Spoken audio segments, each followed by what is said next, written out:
Miss Rachel is a really, really, really, really big children's creator on YouTube. You might know them better if you have a kid, or you know somebody who has kids and they put on the YouTube to entertain the kid while they go about their daily business. She does a lot of that YouTube children's content. A lot of like, hey guys, let's dance, hop, hop, dance, dance, clap, clap, that type of stuff, you know? Anyway, she recently has been concentrating on the suffering in Gaza and the suffering from the war, and talking about how those children deserve love and deserve to be safe. And she actually saw this child right here in a video online hurt, after they lost their legs, jumping, not like they were hurt, and not they're currently hurt, but they were hurt. That's how they lost their legs. And they were jumping in their seat to a Miss Rachel video. And she decided to go travel out and dance with them, which actually did create, and her sympathy for the Palestinians in this manner, specifically the Palestinian children, has created some backlash. And I do want to talk about that and the crisis of Palestinian dehumanization. Let's go back to sleep, Rahaf. Let's go back to sleep, Rahaf. We're so tired. This is Miss Rachel, hanging out with her new friend, Rahaf. Miss Rachel is like YouTube's Mr. Rogers, with millions of subscribers and billions of views. Can you nod yes? And Rahaf is a 3-year-old double amputee from Gaza. She lost her legs when her home was bombed, and months later was medically evacuated to the U.S. إحنا رايحين على أمريكا عشان نكمل العلاج. Miss Rachel saw a video of the little girl, now living with her mom and a host family in Missouri, watching her show. She's just so precious. Hopping like a bunny, and she was kind of hopping on the couch. And arranged to have Rahaf come visit her in New York. Rahaf is part of a new group of fans Miss Rachel discovered last year, refugees of the war in Gaza. I was tagged in a video of a toddler and a brother and a sister watching in a tent, and I saw the toddler swaying and the little girl smile, and I was just so touched that I could bring a little bit of joy to them during unimaginable circumstances. Did you know that you had this audience? No, I was completely surprised. Someone wrote, "This made me realize that these kids are like mine and like ours." And I know so many parents that enjoy our show feel the same way. They say, as a mom, I just think about, I see my babies.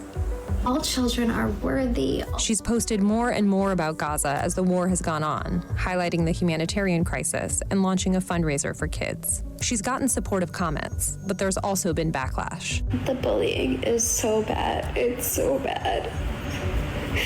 But I can handle this. You seemed very emotional about the bullying that you said you'd gotten for speaking out. The idea that caring for one group of children means that you don't care for another group of children is false, and it's so hurtful. I just want to throw out there quickly that Miss Rachel didn't just visit like children from Gaza. She actually visited children who had been victims, or their families had been victims, and of course they were caught up in that, of the October 7th terror attack.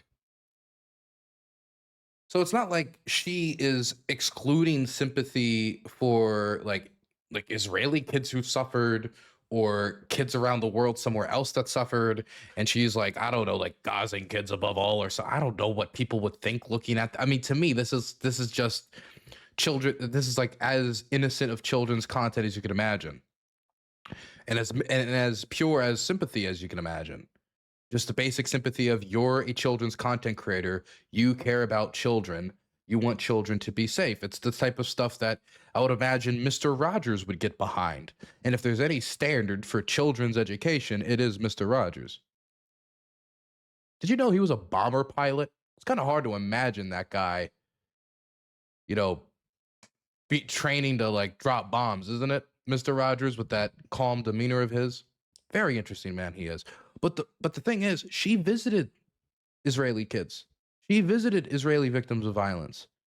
Her compassion is towards victims of violence. It's not like, oh, wait, you were attacked by the one group that you were attacked by Hamas? Well, actually, I can't. What? No, why would she? Of course not. Why would she's not crazy? But she still got backlash. She still got backlash. And so the only conclusion that I can jump to, and this isn't like a groundbreaking conclusion, but I'm surprised at how bad it is, though. Not completely surprised, but at least a little surprised that the problem is just the basic showing of any sympathy towards Palestinians. And I would think the most cruel bastards on the planet who would maybe, not care as much to see a Palestinian man or a Palestinian woman killed in a bombing, which is already horrific to think about. If it's a man, these are civilians.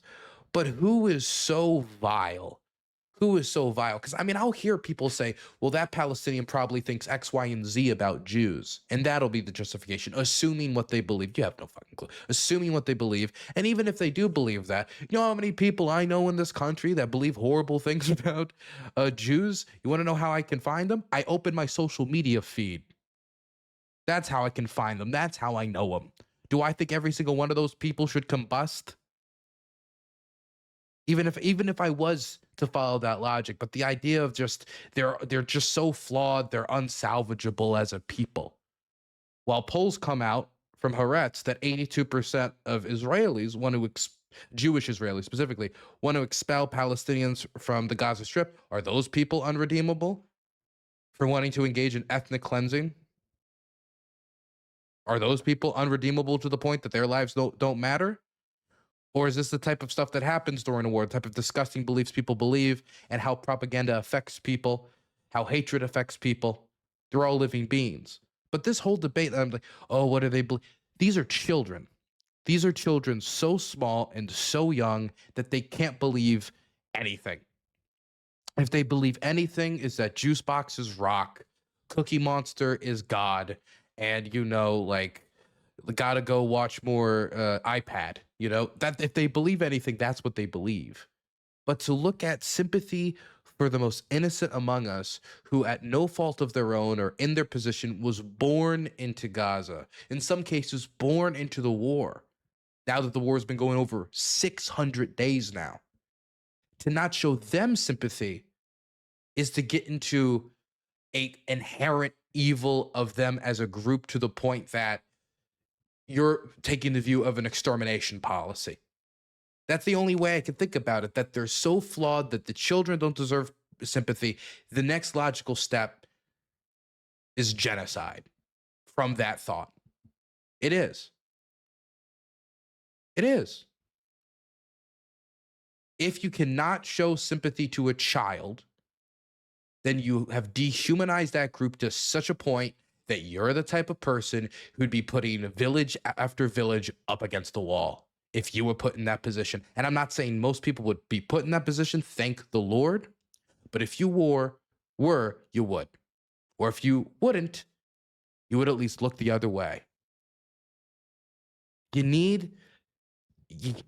It's already bad to have these thoughts of just a random person of like I remember feeling bad for that dude that got ate by the shark, the Russian guy. We have no clue what he believed. I have no clue the XYZ. And there was a certain amount of like celebration of his death in some parts of pro-Ukraine Twitter over the idea of, hey, look, another Russian. Only good Russians, dead Russian was like the idea.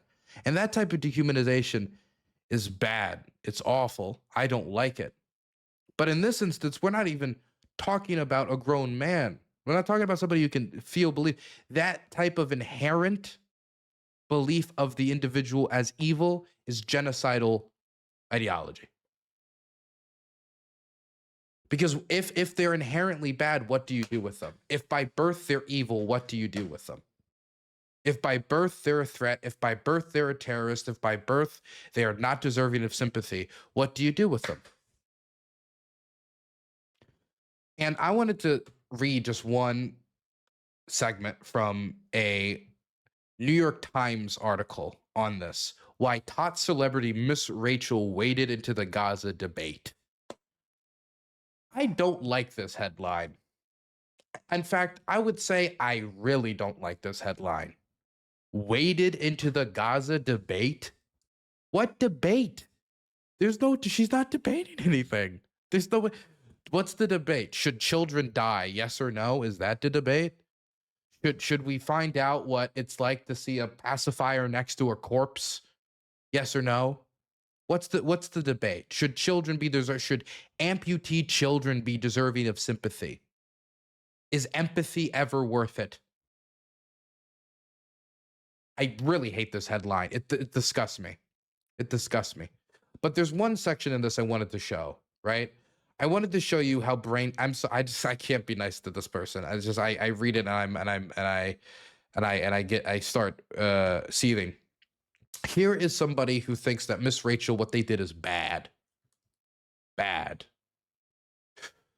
Listen to this. And it's not just like individuals. If it was just one or two people, maybe I wouldn't even be doing this. But when I read it was a few groups too, it threw me away. Listen to this. Stop Anti-Semitism tracks the statements of public figures for anti-Semitism under a polarizing definition that could include, wait one second. I think, here we go. I'm trying to find the start of the statement. By God, man, look at that kid. Adorable. Oh, Stop Anti-Semitism tracks the statements of public figures for anti-Semitism under a polarizing definition that it can include undermining Israel's right to exist or comparing Israeli policy to Nazi policy. A family foundation that on its website says it funds numerous center-right pro-Israel groups, including the Jewish Republican Alliance and Christians United for Israel, says it funds Stop Anti-Semitism. The group and the foundation did not reply to requests for comment.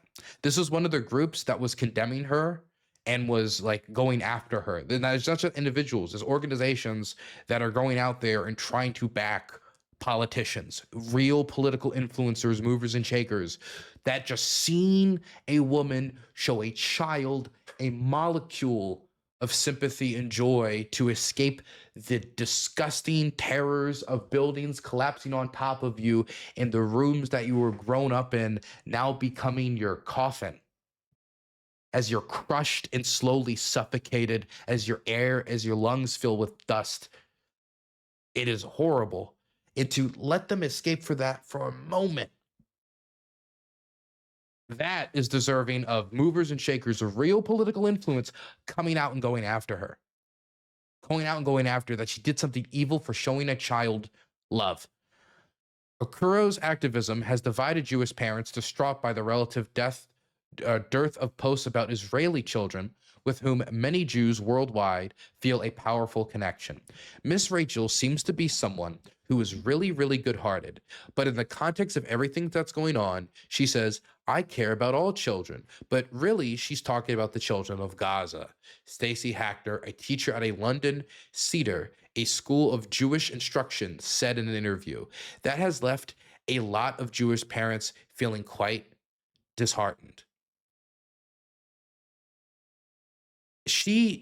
Before I even say what the problem is with this, she has gone to Israeli victims of violence and talked to those kids. She's done that. She's done that already. She has done that. But if you read the way it's phrased here, it's saying, well, she hasn't done it as much as the children of Gaza. Well, this is a good news for you, at least. You know, it's good news for the children. It's good news for the people of Israel.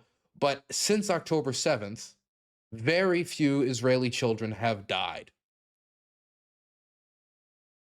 That's a good thing. That's a positive thing. I'm happy about that. That's good. But the ones that did suffer, she did show them sympathy. She did go to them. She did try to highlight that suffering. But she's focusing on where the vast majority of children are going to their graves. That's where she's focusing. Where the buildings are collapsing in on them right now actively. For her to focus her attention where the most children are dying, if you care about children dying, only makes sense. I mean, if she goes to like Sudan and covers all the children that are dying in that war, is that supposed to be seen as some insult towards those who are suffering from a less brutal civil war. It's not. There's not even something comparable here. I'm sorry. These are so weird hypotheticals to throw at you guys, but I didn't think we would be at this point where someone's saying, "Hey, look at these kids. They're dying. Let's show them sympathy." Ooh, you're kind-hearted, but we know what you're really saying. There's a certain amount of just base dehumanization that has to take place to get to this point. Base dehumanization of them as a people. As a people, as a group, inherently, genetically. This is evil, but we've gotten here through 600 days of pure vitriol. This didn't come out of nowhere. Of course, it's not just the last 600 days, but right at the start, when people were saying bounce the rubble on TV when talking about the ruins of Gaza, and when we were seeing people talk about, you know, civilian casualties like they were nothing. We have a president who said, you know, bomb the families of terrorists. You know, you have to go after the wives, and you got to go after the families. If you go after the families, then you can get at the terrorists. This is what he said on the campaign trail when he was running for president. We've gotten here through the normalization of that type of violence. We've gotten here through the dismissal of the high amount of civilian casualties. And we've gotten here through the crass language and how they've talked about how violence should be done to the Strip, which sometimes even mirrors some of the vitriol I'd hear off of Russian state TV, to be completely honest, when they talk about bombing Kharkiv block by block.